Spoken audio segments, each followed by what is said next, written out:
এবছর গরমের তীব্রতা যেন সব রেকর্ড ভেঙে ফেলেছে। দিনের বেলায় সূর্যের তেজ এতটাই বেড়েছে যে বাইরে পা রাখা এক প্রকার অসম্ভব হয়ে উঠেছে।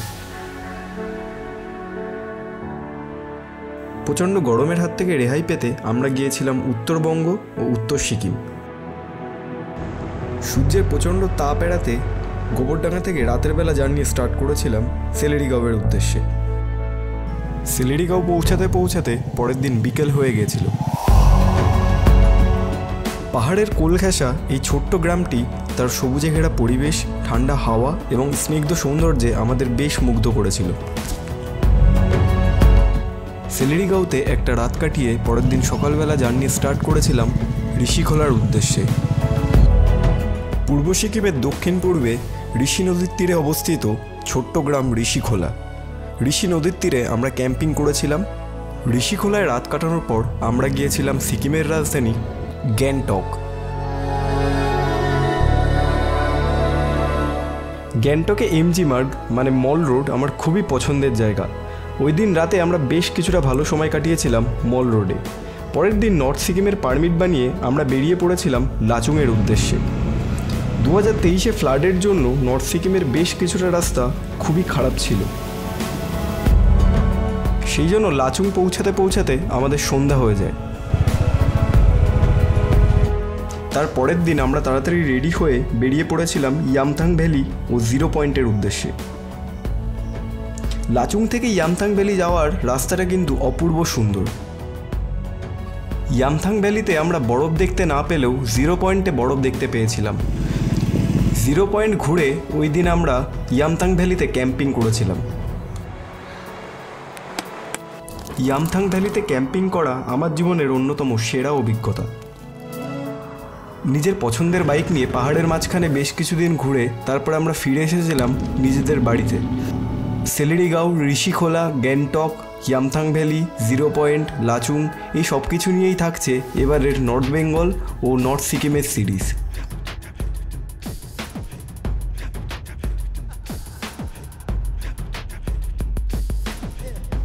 ফাইনালি আমরা বেরিয়ে পড়েছি, এখন বাজে 8:30। তো আমাদের অনেক লেট হয়ে গেল। আমরা ভেবেছিলাম যে 6টার সময় বেরোবো, কিন্তু সেটা আর হয়ে ওঠেনি। আর আমরা গোবরডাঙ্গা গেট ক্রস করছি। উফ মাই গড, কি গরম গাইস। এখন বাজে 8:34 আর আমরা চলে এসেছি গোবরডাঙ্গা কালীবাড়ি। তো কালীবাড়িতে আমরা প্রণাম করে বেরিয়ে যাবো। কালীবাড়ি এখন বন্ধ। সব ঠিকঠাক আছে। এটা হচ্ছে রাজুদা আর পেছনে আছে অভিষেক। তো এখন আমরা রাইট সাইড থেকে যাব, চলো। গোবরডাঙ্গা ছেড়ে আমরা গাইঘাটার দিকে এগিয়ে চলে এসেছি অনেকটা। আর কিছুটা দূর গেলেই মানে গাইঘাটার থেকে একটু আগে আছি। তো একটা পেট্রোল পাম্প আসবে, তো ফুয়েল আপ করবো, দেন আমরা জার্নি কন্টিনিউ করব। আমাদের মেন জার্নি এটা তো এখনও বলতে গেলে পাড়ার রাস্তা, এটা একটা ব্যাপার। চলো তেল ভরাবো। অভিষেক এই যে হিমালয়ানে ক্যাম্পিংয়ের জন্য আমাদের জিনিসপত্র প্রচুর, বাইক পুরো ফুল লোডেড। আর আমার বাইকে তো অভিক রয়েছে, আমি পিলিয়ান নিয়ে যাচ্ছি। তো আমার এখানে তেল হলো 770 টাকার 7 লিটার। ফাইনালি যশোর রোডে উঠে গেছি। গাইঘাটা ক্রস করে কিছুটা এগিয়ে আসলাম। তো ম্যাপে এখান থেকে কিছুটা গিয়ে বাঁ দিক থেকে দেখাচ্ছে মানে আমরা চাকদা রোড ধরবো। তো রাজুদা লিড করছে সামনে, আর আমি মিডিলে আছি, আর অভিষেক পেছনে আছে।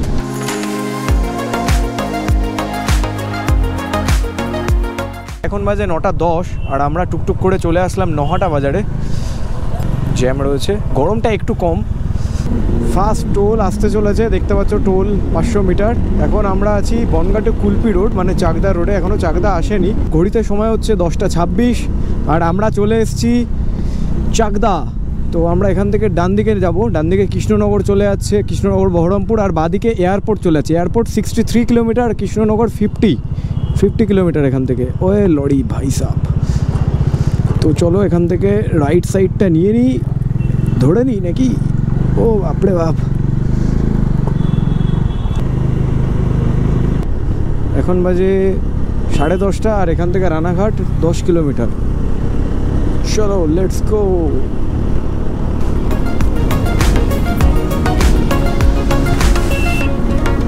ফাইনালি আমরা NH-12 দিয়ে যাচ্ছি। আর রাস্তা কিন্তু একদম পুরো বাটার স্মুথ। গরম কিন্তু লাগছেই না। আমি রাইডিং জ্যাকেটের সামনের চেনটা খুলে রেখেছি, আর গরম লাগছেই না বলতে। আর রাতের বেলা বেশি গোপ্রো অনও করছি না, কারণ তোমাদের কী দেখাবো বুঝতে পারছি না, শুধু রাস্তার পর রাস্তা। তো নেক্সট যদি কোথাও ব্রেক নিই তখন তোমাদেরকে বলছি। এখন বাজে 11:30, আমরা কৃষ্ণনগর বহরমপুর টোল প্লাজায় চলে এসেছি। তো এটা ক্রস করে সামনে কোনো দোকান পেলে ওখানটায় দাঁড়াবো, দাঁড়িয়ে আমরা আলু পরোটা ক্যারি করেছি, তো আলু পরোটা খাবো। বাইরের খাবার অ্যাভয়েড করবো আজকের দিনটার জন্য। তো এরকম আর কি প্ল্যান।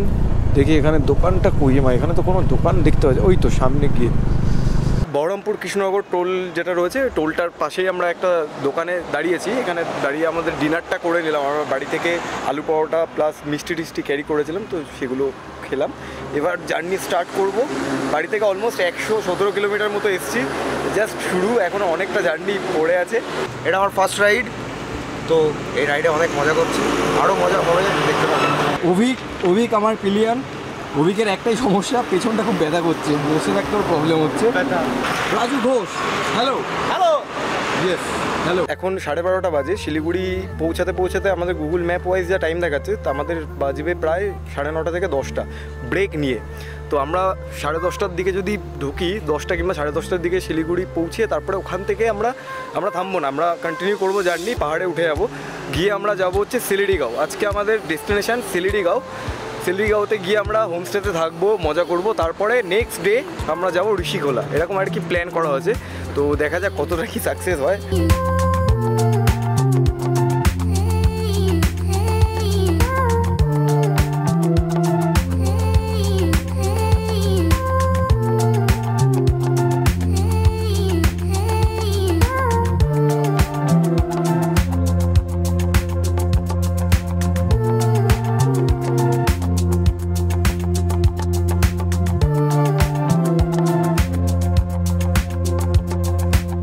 এখন বাজে 1টা পুরোপুরি, আর আমরা এবার বেরোবো আবার শিলিগুড়ির উদ্দেশ্যে। এখান থেকে বহরমপুর হচ্ছে 60 কিলোমিটার, আর এখান থেকে শিলিগুড়ি 437 কিলোমিটার।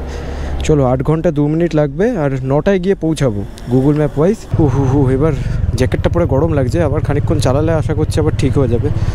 চলো আস্তে আস্তে এগোতে থাকি। রাজুদারা আসছে, আর এই দেখো এই পাশ থেকে লরিগুলো এই পাশ থেকেই আসছে, কারণ এটা একটা সিঙ্গেল লেন। ও পাশে রাস্তার কাজ হচ্ছে। ওয়েদার কিন্তু এখন বেশ ভালো, ঠান্ডা, কিন্তু জায়গায় দাঁড়িয়ে কাজকর্ম করলে গরম লাগছে মারাত্মক। তো গাইজ রাইট নাও আমরা পলাশি ক্রস করছি। তো বাদিকে পলাশি যুদ্ধের যে ওয়ার মেমোরিয়াল সেটা ছিল, আর রাত্রেবেলা তো কিছু দেখাতেই পারবো না। তো এই জায়গাটা কিন্তু পলাশি, এটা একটা ছোট্ট আপডেট। আর 1:20 এখন সময়। অ্যাকচুয়ালি আমরা ইচ্ছা করেই রাতেই রাইড করছি, কারণ যাতে গরমটা কম লাগে। বাদিকে বহরমপুর চলে যাচ্ছে, আর এটা বহরমপুর বাইপাস। তো আমরা এর আগে যতবার গেছি শিলিগুড়ি, ততবার কিন্তু বহরমপুরের এই মধ্যে দিয়ে গেছি, এই বাইপাসটায় কোনো দিন যাইনি। তো ওই বাইপাসটা দিয়ে যাবো, অন্যরকম এক্সপিরিয়েন্স। চলো দেখা যাক। পুরো বাটার স্মুথ রোড কিন্তু, দেখো হয়। চলো দেখা যাক। আর এখন ঘড়িতে সময় হচ্ছে 1:45। Let's go guys, let's go. লরির পেছনে কি লেখা দেখো, এটা রকি ভাই,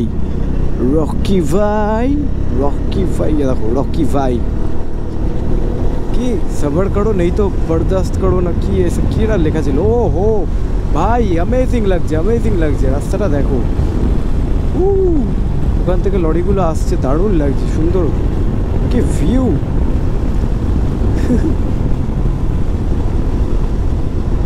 বাজে 1:55, আর আমরা চলে এসেছি বহরমপুর ফারাক্কা টোল। হো চলে আসলাম। এই যদি দিনের বেলায় হতো ভাই সাব, যা গরম লাগতো না। ও মাই গড, এই যে বহরমপুর ফারাক্কা টোল আমরা চলে এসেছি। গুটি পায়ে আমরা এগিয়ে চলেছি কোথায়, নর্থ বেঙ্গলের দিকে। হরিওম। এখন বাজে 2:20, আর আমরা পৌঁছে গেছি মোরগ্রাম। অন্ধকার কিছুই বোঝা যাচ্ছে না, তো এখানে তেল ভরাবো।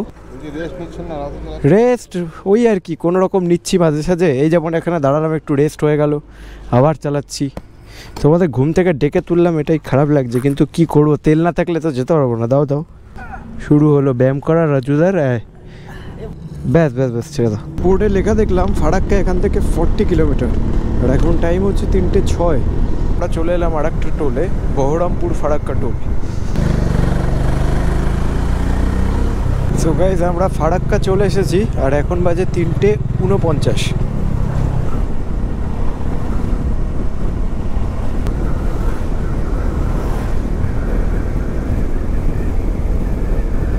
আমরা ফারাক্কা ব্রিজ ক্রস করে চলে এসেছি ফারাক্কা রায়গঞ্জ টোল। আর এখন ঘড়িতে সময় 3:58। এই যে ফারাক্কা রায়গঞ্জ টোল প্লাজা, দেখো কত লরির ভিড়, বাপরে বাপ।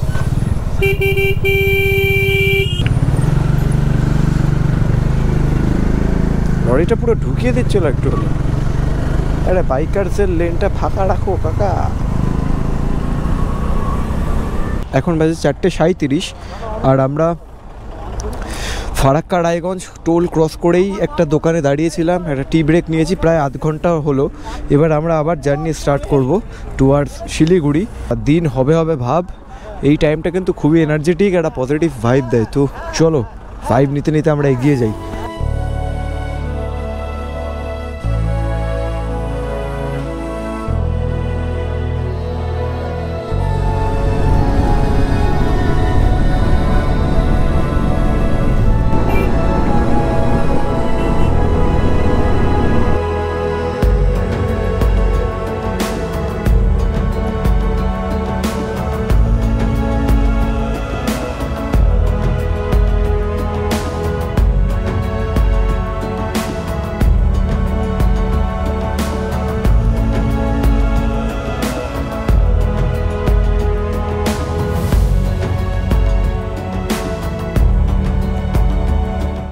এখন বাজে 6:47 আর আমরা আবার জার্নি স্টার্ট করলাম। বেশ খানিকক্ষণ দাঁড়িয়ে একটু রেস্ট করে নিলাম, কারণ ঘুম পাচ্ছিল কয়েকজনের। তো এখান থেকে শিলিগুড়ি আর 3 ঘন্টা 12 মিনিট লাগবে। আমরা একটু স্লোই চলছি বলতে পারো, কারণ আমরা বেরিয়েছিলাম 8:30টার সময়। তো যাই হোক, অনেকটা স্লোই চলছি, আরও ফাস্ট যেতেই পারতাম, বাট ঠিক আছে, আমরা রেস্ট করতে করতে যাচ্ছি। এই আর কি ব্যাপার, এই লরিটা এদিক থেকে কেন আসছে ভাই? আর আমার এখানে ফুয়েল লো দেখাচ্ছে। আর ড্রোন ফুটেজ তোমরা কেমন এনজয় করলে প্লিজ জানিও। আমার নতুন ড্রোন DJI Mini 4 Pro। আর আমরা এখন আছি মধুপুর, এই জায়গাটার নাম মধুপুর। 6:52 আর এইটা কিন্তু রায়গঞ্জ বাইপাস ছিল। তো এর পরে পড়বে ডালখোলা। আর তেল ভরতে দাঁড়ালাম, তেল ভরে আবার বেরোবো।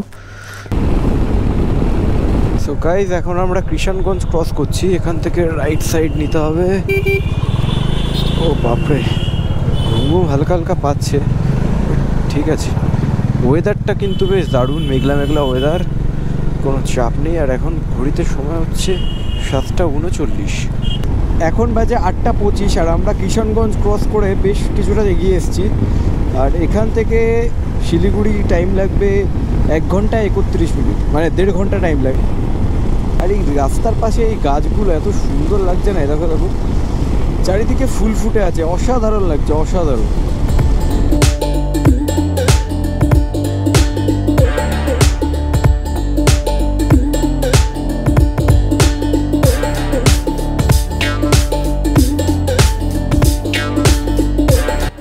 ঘড়িতে এখন সময় হচ্ছে 10:47 আর আমরা চলে এসেছি শিলিগুড়ি। শিলিগুড়ি ঢোকার সাথে সাথে কিন্তু বেশ ভালোই জ্যাম স্টার্ট হয়েছে, রাস্তায় প্রচুর গাড়ি ঘোড়া দেখতেই পাচ্ছ।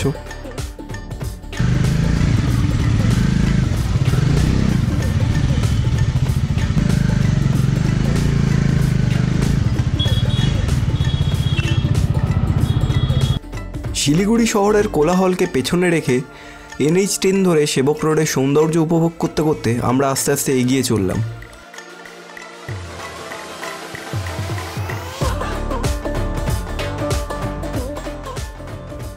দূরে হালকা হালকা পাহাড় দেখে সারা রাতের ক্লান্তি দূর হয়ে গেল।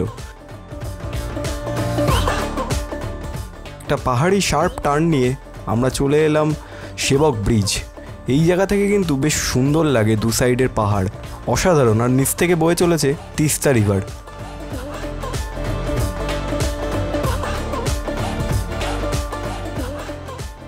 এটা হলো সেবক রেলগেট। আর দেখতেই পাচ্ছ রাস্তায় গাড়ির কত ভিড়। দিন কিংবা রাত সবসময় কিন্তু এই রাস্তাটায় খুবই জ্যাম থাকে।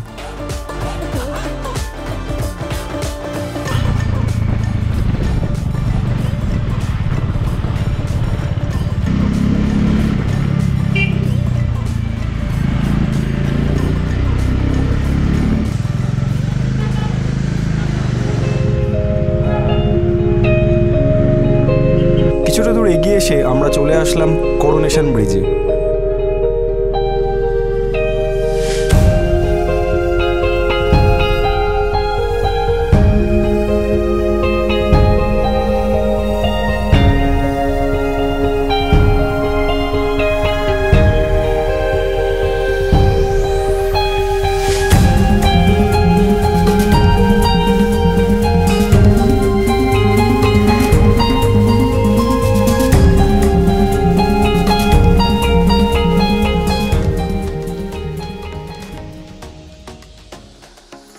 করোনেশন ব্রিজের কিছু ড্রোন শট নিয়ে আমরা আবার বেরিয়ে পড়লাম সেলেডিগাঁওয়ের উদ্দেশ্যে। শিলিগুড়ি থেকে সেলেডিগাঁও যাওয়ার দুটো রাস্তা, একটা রাস্তা কালিম্পং হয়ে গেছে আর একটা রাস্তা লাভা হয়ে গেছে। লাভা হয়ে যে রাস্তাটা গেছে সেই রাস্তাটা ধরেই আমরা যাচ্ছি। সেবক ব্রিজের পর কিছুটা পাহাড়ি রাস্তায় চালানোর পর আমরা কিন্তু আবার প্লেন ল্যান্ডে নেমে গেছি। তবে এই রাস্তাটাও কিন্তু সেবক রোডের মতোই খুবই সুন্দর, দুপাশে ঘন জঙ্গল আর মাঝখান থেকে চলেছে এই রাস্তা। এই রাস্তাটাই যাচ্ছে গুয়াহাটি। গুয়াহাটি এখান থেকে 400 কিলোমিটার, মালবাজার এখান থেকে 23 কিলোমিটার আর ডামডিম 16 কিলোমিটার। ডামডিম থেকে এই রাস্তাগুলো ভাগ হচ্ছে। ডামডিম থেকে লেফট সাইড নিয়ে আমাদেরকে যেতে হবে লাভার রাস্তায়। দুপাশে ঘন চায়ের বাগান এই রাস্তার সৌন্দর্যকে কিন্তু দ্বিগুণ করে তুলেছে। আর চা বাগান দেখতে দেখতে আমরা চলে আসলাম ডামডিম। এখান থেকে লাভা 52 কিলোমিটার আর সেলেডিগাঁও 76 কিলোমিটার। সেলেডিগাঁও পৌঁছাতে এখান থেকে সময় লাগবে 2.5 ঘন্টা মতো। কিছুটা দূর এগিয়ে আসার পরই আবার শুরু হলো একা বেঁকা পাহাড়ি রাস্তা।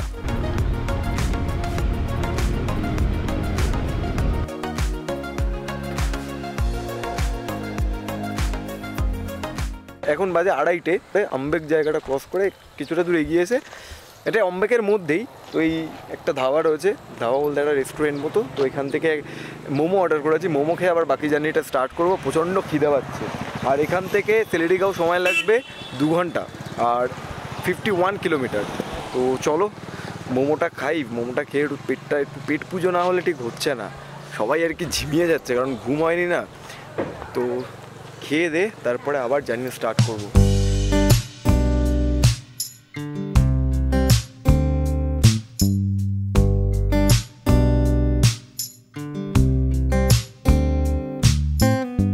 পাহাড়ের ভিউ দেখতে দেখতে 2 প্লেট মোমো খেয়ে নিলাম। মোমোর সাথে স্যুপ দিয়েছিল, স্যুপটাও খেয়ে নিয়েছি। তারপরে চা অর্ডার করেছিলাম, আদা চা খেলাম। এখন বেশ এনার্জি পাচ্ছি ভালো। তো এবার আবার জার্নি স্টার্ট করব সেলেডিগাঁওয়ের উদ্দেশ্যে।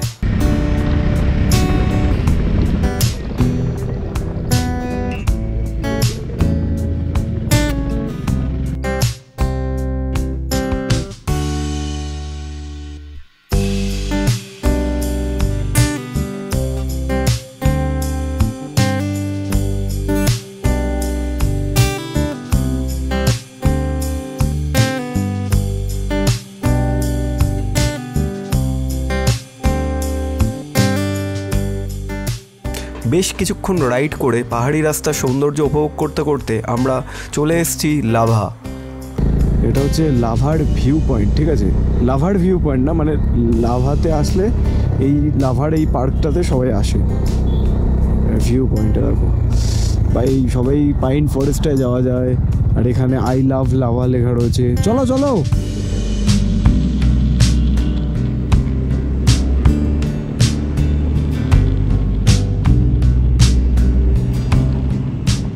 এখানে লেখা রয়েছে ওয়েলকাম টু সেলেডিগাঁও। তো এই যে রাস্তাটা আমরা আসলাম বাইপাস ধরে, মানে ভেতর থেকে এই রাস্তাটা কিন্তু গ্যাংটকে চলে যাবে। চলো জি ভাই, এটা কিন্তু অফ রোডিং আছে ভালো। চলো। ওরে বাপরে, 4 কিলোমিটার অফ রোডিং। তো এখন বাজে 4:39। আমরা বেশ কয়েকটা জায়গায় একটু দাঁড়াতে দাঁড়াতে আসলাম, ভিডিও শ্যুট করছিলাম, তো সেই জন্য একটু দেরি হয়ে গেল। আর এখন 4.5 কিলোমিটার মতো বাকি সেলেডিগাঁও পৌঁছাতে। হরিওম হরিওম। ও বাপরে বাপ ভাই সাহ,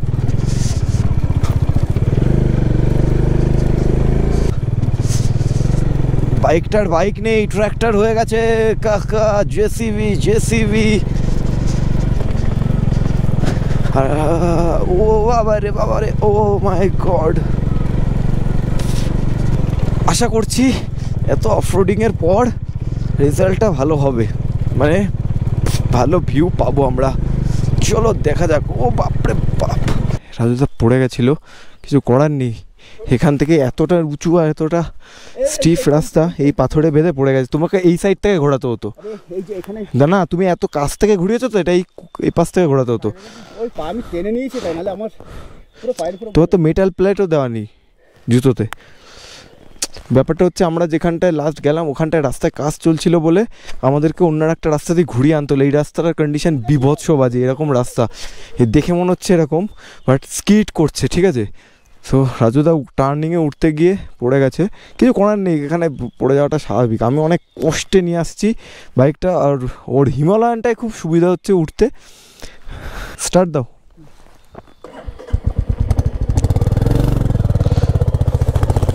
চলো দাও দাও দাও, ফার্স্ট গিয়ারে তো, ফার্স্ট গিয়ারে তো, চলো চলো চলো। হ্যাঁ দাঁড়াও দাঁড়াও, আস্তে আস্তে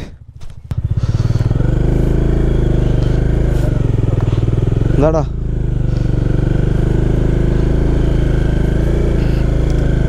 ও হয়ে গেছে গাইজ, এখন বাজে 5:56, 6টা বাজে, আমরা এখনও সেলেরিগাঁও গিয়ে পৌঁছাতে পারিনি।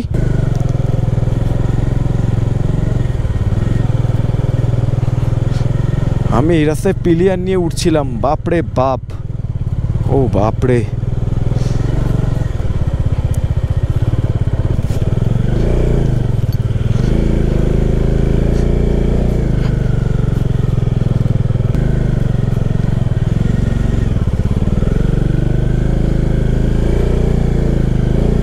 ও মাই গড, এটা রাস্তা, কালকে আবার এই রাস্তা দিয়ে ফিরতে হবে ভেবেই জ্বর আসছে। স্লিপ কাটছে, তার মধ্যে আমার সামনেরটা একটা প্লেন হয়ে রয়েছে। ইস, চেঞ্জ করে আনলে ভালো হতো। বুঝতে পারিনি এতটা হার্ডকোর অফরোডিং হবে। সেলেরিগাঁও পৌঁছাতে পৌঁছাতে আমাদের সন্ধ্যা হয়ে গেছিলো। সারাদিন রাইড করার জন্য এতটাই টায়ার্ড ছিলাম যে তারপরে আর ভিডিও শ্যুট করিনি। তো এই ভিডিওটা এখানেই এন্ড করছি। এর পরের দিন আমরা সেলেরিগাঁও থেকে যাব ঋষিখোলা।